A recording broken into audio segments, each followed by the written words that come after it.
Today I'm joined by Nick Harris, who's Morgan's Telecommunications Analyst. Nick recently wrote a report on the NBN and we're here to discuss some of the implications coming from that. Welcome, Nick. Nick, can you tell us about the report you wrote on the NBN and the implications that it might have? And we might just start with where the NBN is actually at the moment. Thanks, Scott. Oh yeah, look, the NBN has been something that's been talked about for a long time. It's actually starting to become a reality now, so that's why it's increasingly relevant, particularly for A, consumers, and B, telcos. If you look at the rollout now, as of this month, as of June 2017, there's about 5 million households now that can choose to go on the NBN. Now, clearly, a lot of them haven't actually chosen to go on the NBN yet, but it's getting increasingly large, the take-up of the NBNs. It's probably 1 in 3 households now with an internet connection that is actually running over the NBN. And if you roll forward about 12 months, it's going to be 1 in 2. So we've certainly passed that 20% sort of tipping point, and we're well and truly on the path to more than half of households in Australia with an internet connection in the next 12 months. So pretty significant progress made there finally. What does it mean for the telcos in the space?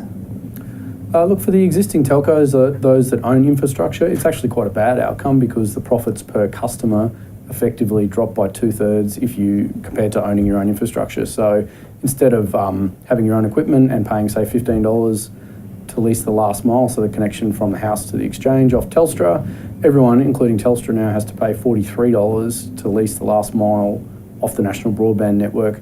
So the access costs are effectively going up by a factor of 3, yet they're charging customers sort of broadly the same amount. So it's a bad outcome for telcos. Their profits basically get squashed quite dramatically.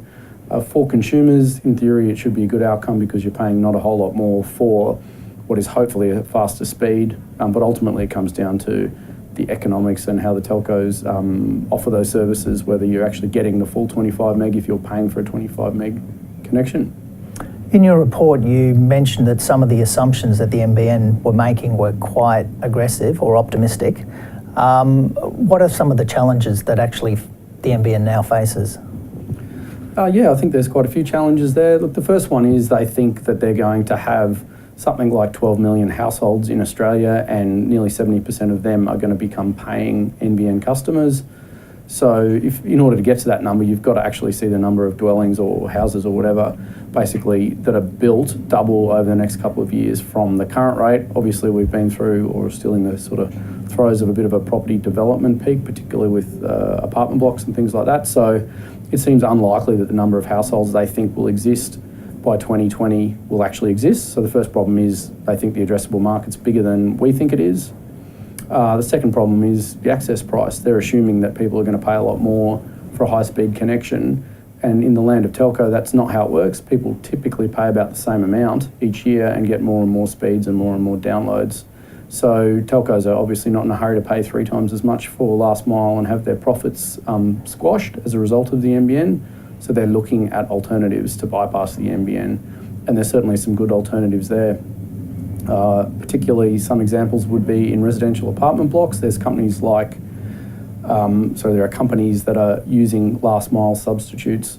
So instead of using the NBN's cable to your apartment block, they're using like a Wi-Fi on steroids basically, and that gives high speeds at low prices. So $10 to use that rather than $43 to use the NBN, and the speeds are much better. So that's one example. A particular company that does that is Spirit Telecom, not one that we cover, but one that we hosted a little while ago when we had a tech day. I think the interesting thing was they set up in an apartment block called Eureka in Melbourne. The national broadband network had been there for about a year. As soon as this company turned up, within 2 months they had 1 in 5 customers because those customers in that apartment block of the NBN were not happy with the NBN, the quality of service, so they jumped ship, and obviously that's a pretty amazing outcome. So that's one example of using fixed wireless or general wireless. There's other ones out there as well, point-to-point wireless. And of course, ultimately, the old-fashioned mobile network. Telstra, for example, has seen pretty big substitution where people have gone from using their telephone, like a landline telephone, to using their mobile just because it's easier. And the same thing, I think, will ultimately happen over time with mobile. 5G's still many years off now, probably 2021 it'll start to be commercialised. The speeds on 5G are substantially faster than the speeds on 4G and likely to be substantially faster than the traditional fixed line speed as well. So ultimately, there's a bunch of things that mean that I think you'll see a lot less people paying to use the NBN. Okay, so how should investors look at the space, and what companies should they invest in and what companies should they perhaps avoid? Look, it depends whether you're taking a short-term or a long-term view. If you're taking a short-term view, which most of the investment market tends to do, I think it's going to be hard for the fixed line operators over the next 12, 36 months. For example, TPG, Vocus and Telstra. I think in the long run, Telstra is the one that has the most to win.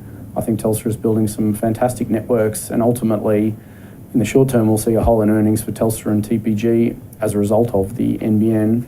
But if you believe, like I do, that the NBN is going to be forced to change its spots, then I think the hole won't be anywhere near as big as people think. And I think Telstra is the one that has the most coverage and quality in terms of a mobile network, which will work in conjunction with fixed line. But I think they're the ones that will come out of this in the best shape.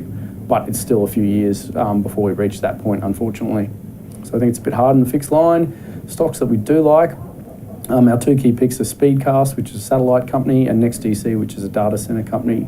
I guess the similarities of those two stocks are purely that neither of them are attached to the fixed line market in Australia, where we think it's going to be challenging. They're doing completely different things, and that's about where their similarities end. Okay, we might leave the conversation there. I've been talking with Nick Harris, who's the Telecommunications Analyst for Morgans. If you want some more details on anything that's been spoken about today, please contact your Morgans advisor.